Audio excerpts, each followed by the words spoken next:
davvero incredibile. Non riesco. Adesso tocca a te, cara. Devi prenderti cara. La gente, presente. No, me lo diceva sempre.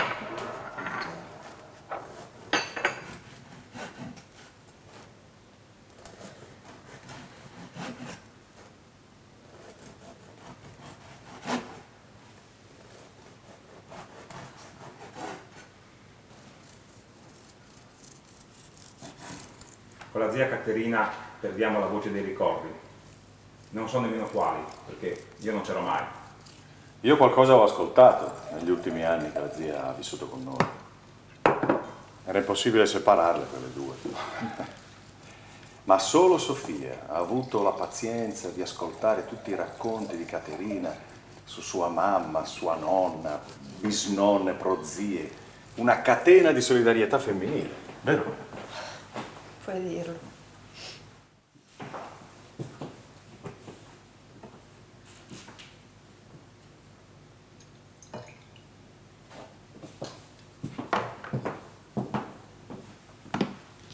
Al centro. La zia deve rimanere ancora con noi. Sofia, ora sei tu, l'ultima erede degli usi e costumi tramandati in famiglia. Io non ne so granché, ma ho già nostalgia per un tempo che la morte sembra cancellare.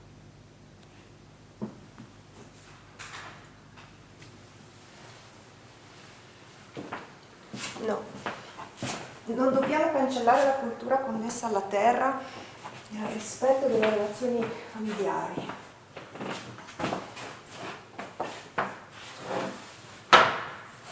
Radicata in simbologie forti, gesti, oggetti propiziatori. Io oggi non ho preparato tartine e pizzette, io oggi ho preparato pagnotte. Tante, troppe.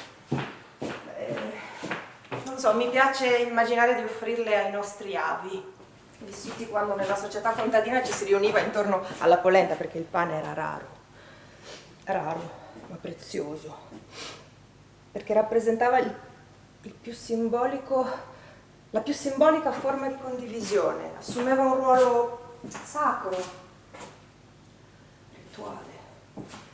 Il pane accompagnava sempre i momenti più importanti della vita, la nascita, il matrimonio e la morte. Non riesco a immaginare di unire la nascita e il matrimonio alla morte.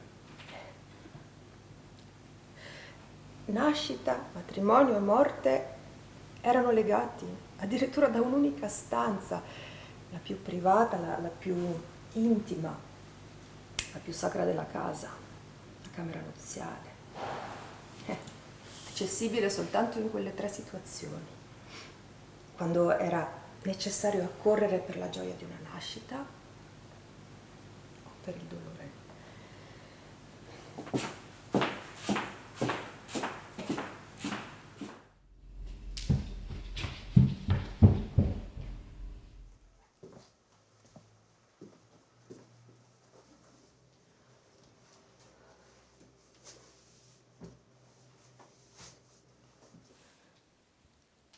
Mi manchi. Mi manchi. Solo tu sapevi rallentare le mie giornate frenetiche con le vicende delle donne di famiglia tra 800 e 900. Zelinda, Maria, Aida, Jelka, Alma, Rosa, ognuna profondamente legata alla propria camera nuziale in un diverso paese del Friuli Venezia Giulia. Amore, dedizione, parsimonia, quanti valori e quante simbologie.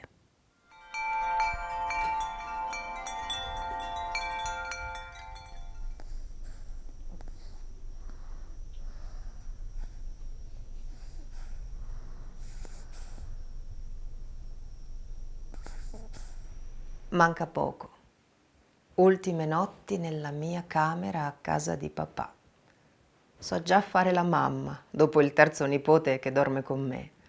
Eh sì, mia cognata li ha fatti uno dietro l'altro e non c'è posto per tutti nella loro camera, in questa casa.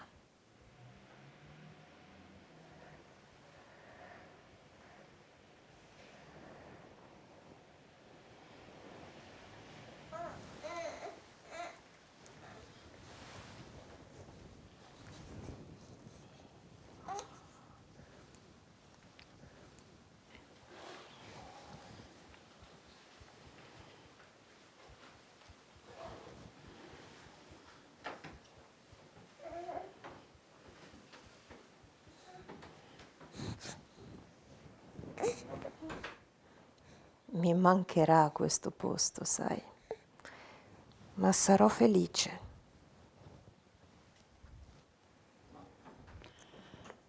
Zelinda, dammi a me questo bimbo, che lo metto io nella sua culla, e tu cerca di darti una mossa, di vedere l'abito da sposa che ti piace, che io non vedo l'ora che tu ti sposi, che non mi resti zittella, per favore. Lo so, Vai, lo vai. so, lo so. Ecco, il bimbo Solo che lo avrei mettiamo voluto, qua. non lo so, poterlo scegliere io l'abito da sposa. Mi sarebbe piaciuto un vestito nuovo per le Nuovo. nozze. Allora sì. se vuoi uno nuovo scartiamo subito quei neri No. lì che... No? Neanche No. quello non ti va bene. No, perché devo scegliere o quello vecchio della mamma o quello carnico tuo. Il mio? Se sì. vuoi onorare la zia devi mettere il mio. Perché C'è ci poco si da può fare. sposare solo così. Solo così. Vuoi il mio? E siamo nel 1920. Appunto! Cosa appunto? Bisogna andare anche un po' moderni, no? O vecchi come quelli dell'Ottocento, su. Vuoi, Capirai. ti porto il mio. Portami il tuo, dai. Porta qua il mio. Vado a prenderlo. È più bello il tuo, no? Direi. Belinda, ecco i vestiti. Adesso scegli quello che ti piace. Quello lì è un po' più alla vecchia, diciamo, no? Nero così. Perché sei detto che siamo nel 20, ma possiamo andare zia. anche più avanti. Questo qui è più moderno. Guarda Guarda che questo è tuo. quello è mio. E quello lì io come zia te lo posso regalare. Regalo di nozze. Grazie. Allora cerca di darti una mossa con questa, se devi organizzare questo matrimonio, se no stiamo qua fino, Sì, ma zia, fino ma nel dell'amore- 1930. Ma dell'amore cosa mi dici? E l'amore verrà, prima o poi l'amore viene, ma devi darti una mossa. Se no mi rimani zittella, cosa faccio di una zittella a casa io? Cosa ne faccio? La zia. Tine tintone ce fas tu lassù, le ghiaccio peschialo scalcorsu e giù. Devi imparare a cantare anche un po' Zelinda, sai? Se no non trovi l'amore. Sì, zia. Zia, un corno. Ha ragione la zia Carmen. Amare ed essere riamati. Patire l'uno per l'altra. Pensare con un'anima sola. Mettere insieme la vita e poi riviverla insieme ai figli. Mi sembra il paradiso in terra, la suprema tra tutte le gioie. I nostri sentimenti sono autentici, profondi, ma noi siamo gente semplice. E Giovanni è preoccupato per il sostentamento. Ma io farò la mia parte, farò come avete fatto voi, zia, che avete abbellito le vostre camere con questi tappeti, fatti cucendo insieme pezze usate. E userò anche la tela di paracadute, quella che ha recuperato papà dalla guerra, per fare le camicie al tesoro mio. Hai imparato bene le cose che devi fare. Sono proprio contenta di te. Oh là, con la zia. Ecco qua, nella carrozzina, che ha tutta una storia questa carrozzina qua. Sai, Zelinda? Ma sì, la conoscono tutti in paese ormai la storia. La nonna, a fine Ottocento, rientrata dalla Svizzera, aveva ricevuto questa ricca carrozzina dalla famiglia a cui aveva fatto la balia. Solo che né la mamma né la nonna l'hanno mai usata, perché si vergognavano. Troppo da signora per andare in giro per le strade del paese, dicevano così. Ecco, guarda qua. Io... Guarda, io adesso vado a fare un giro, devo andare nella stalla, no? Perché ho le mucche, devo andare a mungere, Sì. se no povere mucche, anche quelle. Ho anch'io i miei lavori da fare. Va bene, io Ti saluto intanto, Ciao zia, Vedi grazie. di fare le cose come Dio comanda. Adesso scelgo. Ci adesso vediamo provo e dopo. scelgo. Mandi. O l'uno o l'altro. Anch'io userò l'abito da sposa per tutta la vita. Sempre lo stesso, per gli eventi più importanti, per le cerimonie e le feste, dal matrimonio alle nascite, alle morti.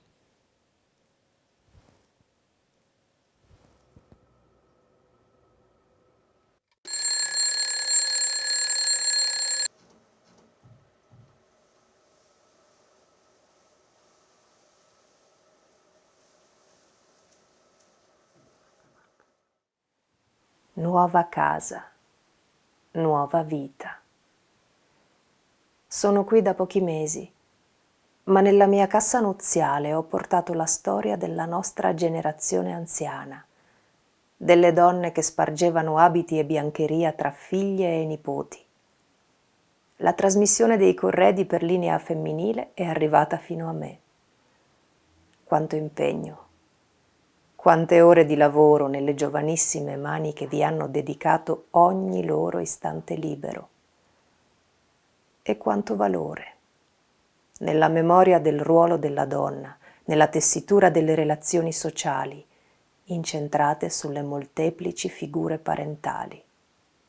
Questo è il valore trasportato da mio marito, la sera prima delle nozze, quando con gli amici ha trasferito dalla casa di mio padre la cassa sopra il carro adornato, mentre mia madre invocava protezione. Io tracciavo una croce davanti ai cavalli e al momento della partenza del carico spezzavo una bacchetta. L'auspicio è buono. I 2 pezzi che hai lanciato dietro alle spalle sono caduti lontano da case e alberi, mi ha detto mia sorella, dopo aver riposto il corredo in questa nuova camera.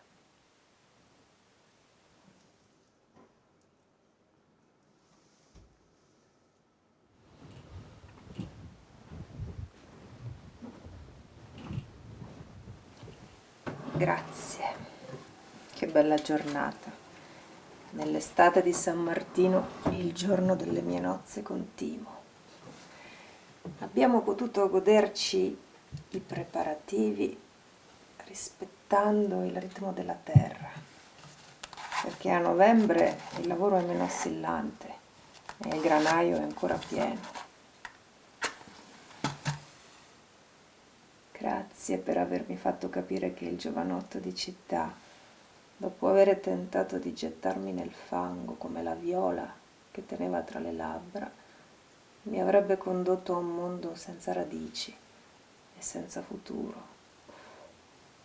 Noi contadini non conosciamo le belle frasi, mi ha detto Timo, ma il bene che vogliamo viene dal cuore.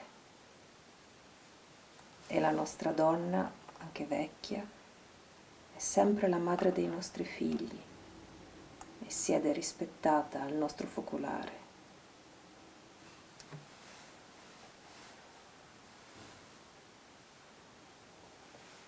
Qui siamo arrivati alla guida del corteo nuziale, in bell'ordine, a coppia, in ultimo i vecchi coi fanciulli, tanti, sempre. Partiti dalla casa di mio padre, a piedi, diretti al santo altare, poi ancora dai miei, a mangiare brodo, patate, verdura e una torta, a ballare in osteria, e poi a lungo abbiamo camminato per arrivare a cena qui. Musica, canti e balli fino all'alba, dal santo altare al santo quotidiano. Ogni nostra giornata, mio Timo, è benedetta. Ogni gesto, ogni pietanza, ogni parola. Anche quest'acqua e le abluzioni mattutine.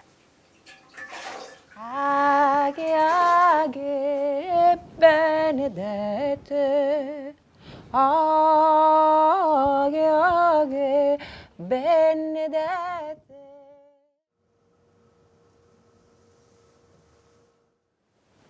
Aida, siamo proprio fortunati ad avere una camera così, con tutti i mobili finemente intarsiati. Arrivati in questa casa da più generazioni. So che ami tanto quel piccolo cassettone. Sembra che risalga addirittura al 600. Chissà come è arrivato fino qua. Forse con i parenti di Niccolò Bruseschi, signore di Pesaris a metà Settecento, quello del ritratto, lì accanto alla sua consorte, appeso in questa stanza da tempi che nessuno ricorda più. Qui uccelli e unicorni. E lì i delfini intarsiati e i piedi a zampa di leone. Una ricchezza di elementi zoomorfi ben augurali che indicano il rapporto con la natura. Sì, tu parli di simboli, ma ti rendi conto del lavoro per costruire questi mobili? Molti, e in moltissime case, erano ricavati da assi di noce massiccio, il che mi fa pensare che nel Settecento le nostre valli erano popolate da migliaia di noci giganteschi, una preziosa abbondanza che ha reso possibile il prodigioso fiorire dell'arte dell'intarsio e dell'intaglio. Anche i simboli testimoniano il paesaggio e le varianti territoriali. Fabiano, prendi il mobile più simbolico di tutti, la cassapanca nuziale. Non è soltanto un mobile. I suoi ornamenti portano l'origine, il paesaggio, il paese della sposa nel paese dello sposo. E insieme al corredo rappresentano anche le condizioni economiche della famiglia di lei e poi di lui. C'è anche nelle famiglie più povere. E il corredo, anche se è di pochi pezzi, è sempre fatto con grandissima maestria.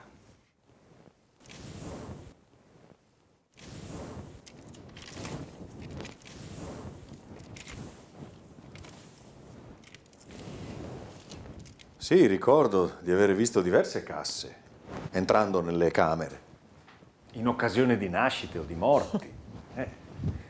Ho notato lo stile sansovino con motivi a foglie, conchiglie e figure geometriche nella bassa carne.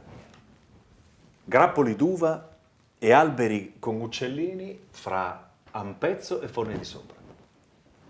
La cassa nuziale è davvero il massimo esempio dell'abilità tecnica e dello stile maschile applicato alle materie dure. Sì, ma è anche lo spazio della creatività e dell'abilità, degli stili femminili legati ai materiali soffici, ai tessuti con merletto e con pizzo. Tu non sai mica tutto del mio corredo. Conosci soltanto quello friulano, a cui ho lavorato fin da ragazzina. Bianco con i ricami rossi, sempre attenti alle simbologie per allontanare gli influssi magici maligni. Ma in fondo a questa cassapanca c'è il corredo di mia zia, contessa goriziana, che se lo fece fare nel primo Novecento a Trieste. E qui la scaramanzia lascia il posto all'ottimismo della Belle Époque, dove danzano spensierati i verdini, i rosacipria.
Vai a vedere se tua mamma ha finito col bambino.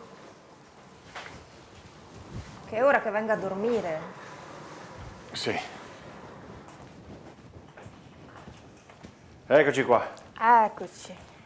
Fai pipì? Un salto? Ma Vai. come, non hai fatto Perfetto. la pipì della nonna? No? Mai, ma fa mai della nonna. Vabbè, facciamo qua.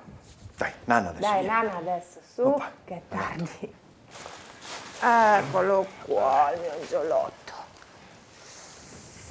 Là. Hai sonno? No, ma chiudi gli occhi, vedrai che ti viene. Conta fino a 100 e vedrai che ti viene.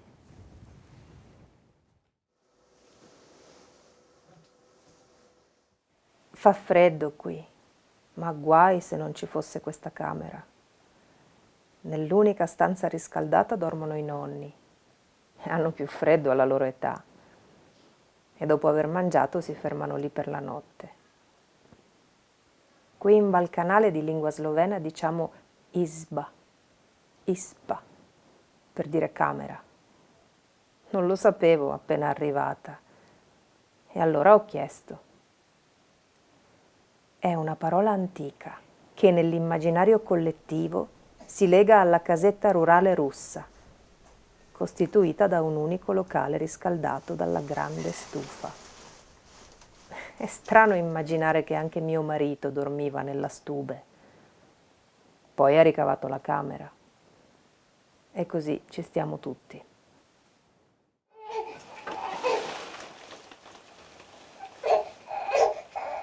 Buongiorno mamma.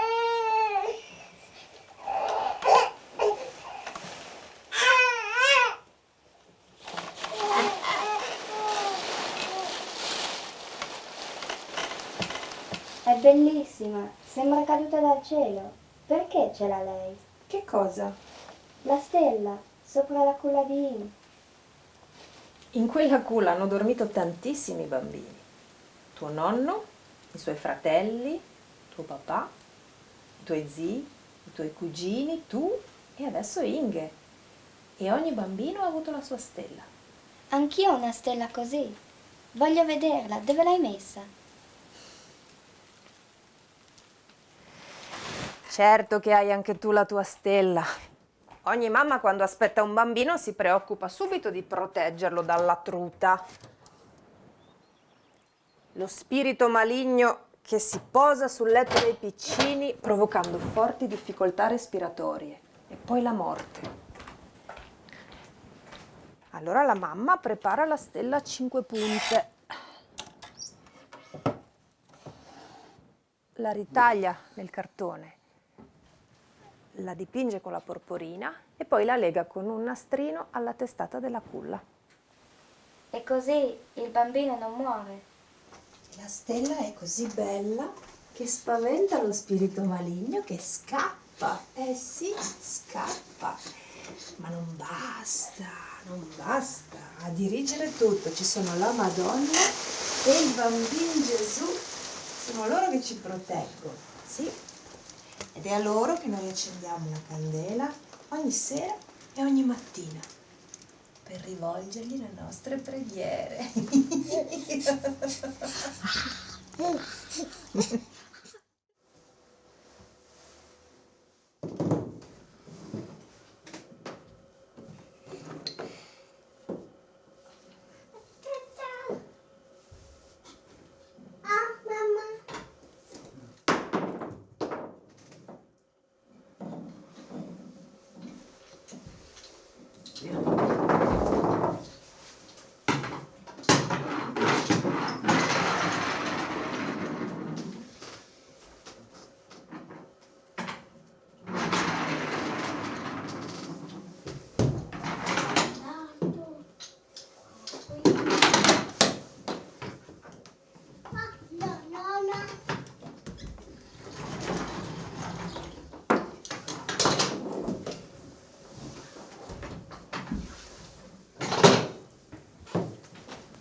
Come stai?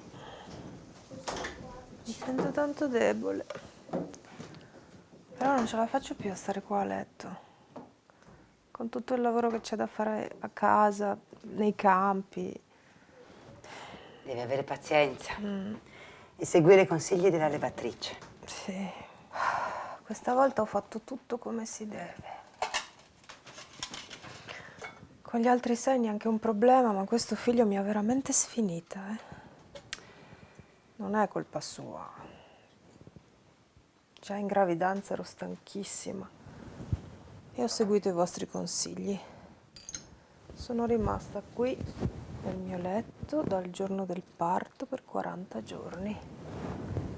Poi di giorni ne sono passati molti di più e sono ancora qui stesa con la camicia da notte. Oh, è caduto anche il capitano. Adele.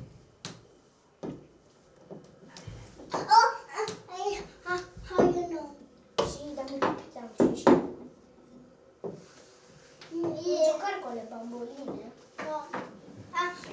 Credevi fermamente, come tutte noi, di dover mangiare qualsiasi cosa desiderassi, perché sennò il figlio ti veniva fuori con le voglie sulla pelle.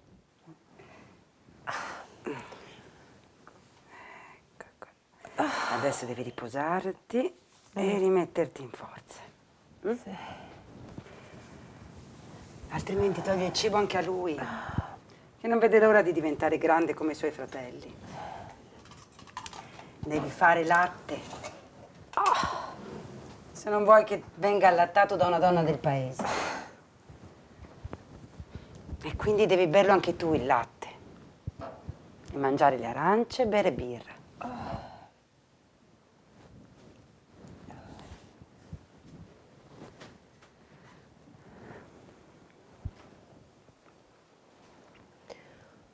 Adesso il brodo lo bevo volentieri.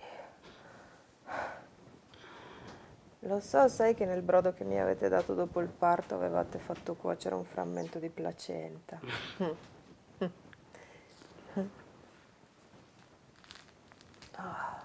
Pensavate che io sapessi solo che l'avevate seppellita in fondo al pozzo. Mantenerla in un luogo umido rende il latte abbondante e a lungo. Mi sa che non è servito a molto. Bisogna preservarsi con cura e riposo.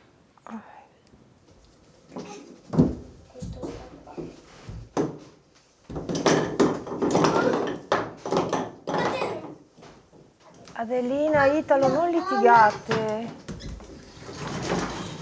Adelina,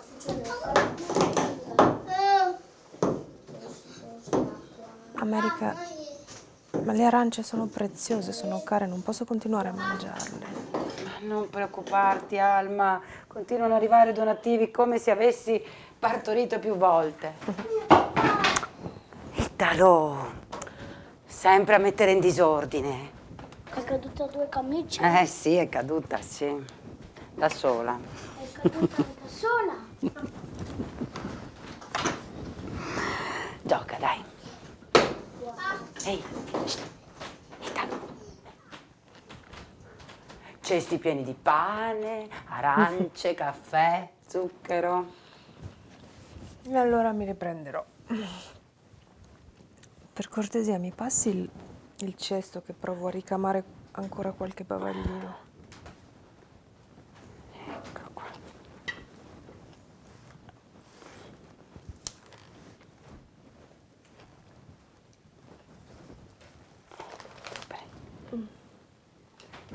Bambini, andiamo. Venite in cortile che la mamma deve riposare. Vieni. Ecco, bravi. Bravi.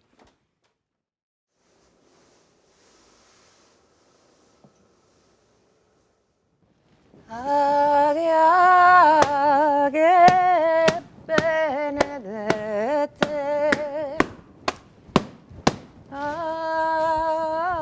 Che benedette. Oh, che benedette. Tu lavas tu sempre Creator, saludarás il mio chiarzovin, che Alleluia le laiu. Son país faça proposito.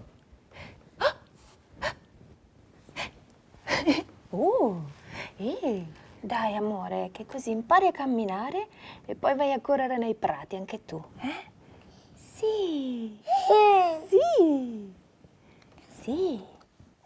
Abbiamo ancora questo povero letto con i cavalletti, 4 assi in croce e una tavola. Il saccone riempito di cartocci secchi di Gran Turco però è sempre comodo. Certo, ogni anno li devo cambiare, ma mi aiutano tutti. Quando sfogliamo le pannocchie nessuno si dimentica di mettere sotto il braccio quelle più belle per rifare il paillon. Dormiamo sul letto costruito dal nonno, ma poi abbiamo aggiunto altri mobili. Loro tenevano il bambino nel lettone.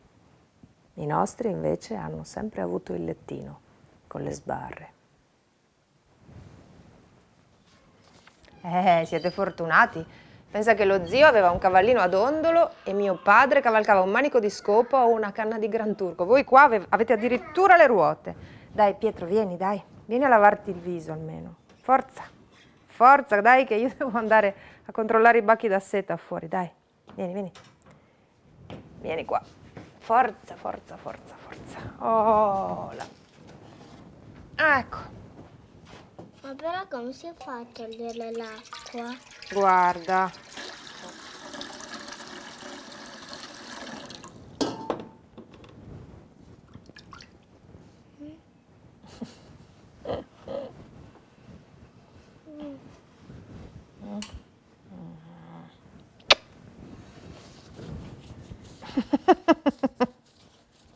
Ehi. Vai a giocare. Adesso i miei vestiti posso appenderli qui, senza più doverli rimettere nella cassapanca o coprirli con un sacco di tela su queste grucce appese a un chiodo al muro. Abbiamo fatto un po' di cambiamenti. I bambini dormivano nell'armadio, nella culla che ora uso come cesta per i panni. Ciao mamma, vado dalle galline. Dalle galline vai? Sul serio? E dove sono le galline? Di là, vai, corri, vai! Queste viole pallidute, chiolte su dal vasco, viva l'amore. Oh, Mamma. donale a me m'aiuti al mio pen. È sempre una gioia. Ogni attesa, ogni nascita, ogni pianto e ogni sorriso, sì, e anche ogni vostro capriccio.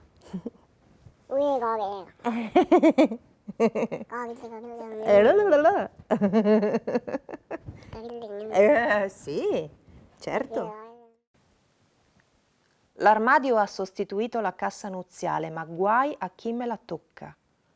La cassa della mia povera mamma, dove lenzuola, camicie, sottovesti, fazzoletti rappresentano l'unico testamento della donna, il suo margine di indipendenza.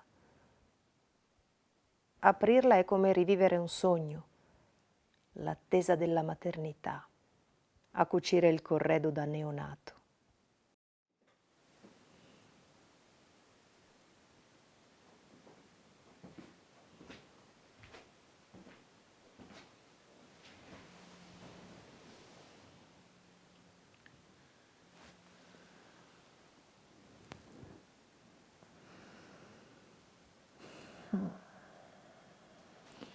Ti aspettano tutti.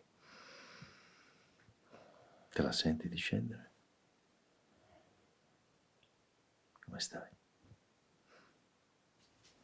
Sto bene. Adesso arrivo. Sono pronta a raccontare.